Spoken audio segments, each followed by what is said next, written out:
Halo teman-teman, saya Sofia, pelajar SMKN 1 Panji jurusan akuntansi, akan membahas materi piutang berdasarkan perikatan dan ganti rugi.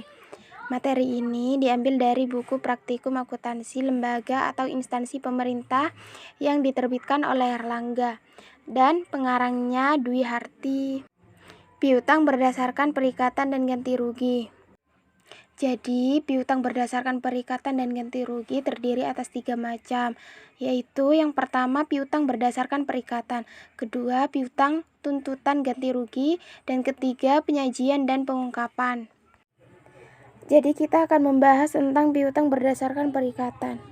Piutang berdasarkan perikatan dibagi menjadi 3, yaitu piutang perikatan, pengakuan perikatan, dan pengukuran piutang perikatan.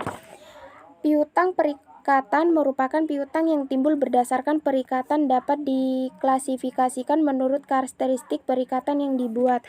Sedangkan pengakuan perikatan yaitu peristiwa yang menimbulkan hak tagih, yaitu peristiwa yang timbul dari pembelajaran, pinjaman, penjualan kredit, dan kemitraan dapat diakui sebagai piutang dan dicatat sebagai aset di neraca.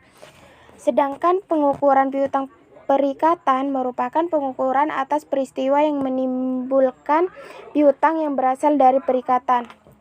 Meliputi hal-hal berikut: yang pertama, piutang pemberian pinjaman, yang kedua, piutang penjualan kredit, dan yang ketiga, piutang kemitraan. Selanjutnya kita akan membahas tentang piutang tuntutan ganti rugi.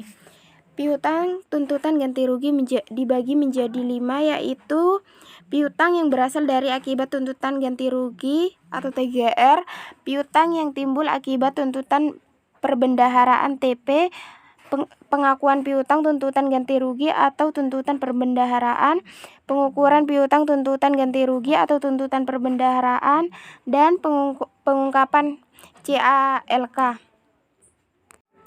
Kita bahas yang pertama dulu, yaitu piutang yang berasal dari akibat tuntutan atau ganti rugi TGR.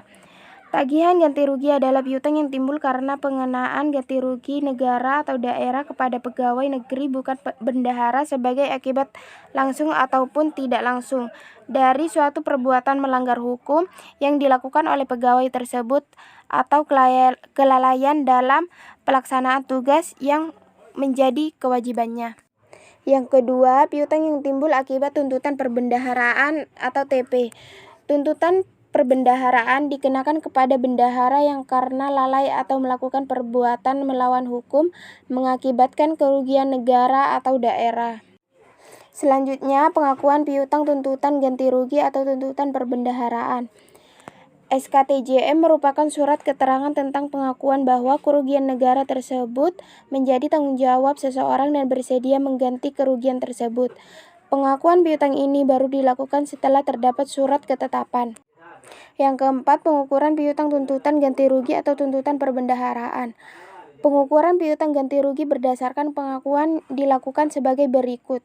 Yang pertama, disajikan sebagai aset lancar sebesar nilai yang jatuh tempo dalam tahun berjalan dan yang akan ditagih dalam 12 bulan ke depan berdasarkan surat ketentuan penyelesaian yang telah ditetapkan. Yang kedua, disajikan terhadap aset lainnya terhadap nilai yang akan dilunasi di atas 12 bulan berikutnya.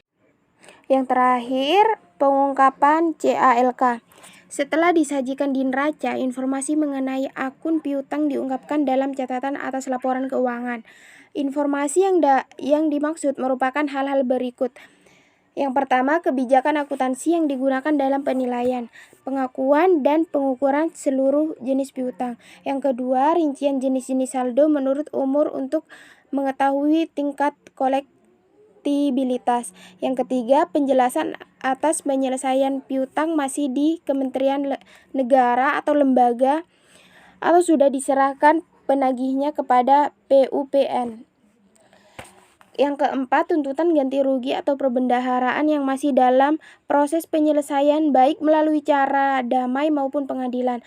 Dan yang kelima, dalam hal terdapat barang atau uang yang disita oleh negara, daerah sebagai jaminan hal wajib yang diungkapkan.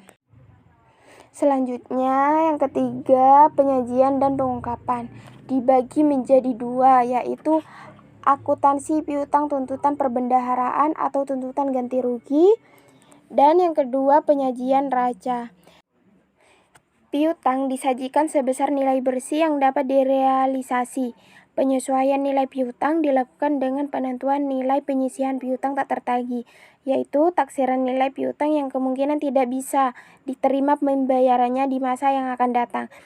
Besar taksiran nilai piutang tak tertagih sangat dipengaruhi oleh kualitas piutang tersebut. Semakin rendah kualitas piutang, semakin besar persentasenya penyisihan piutangnya. Penyajian tagihan tuntutan ganti rugi di neraca adalah sebagai berikut.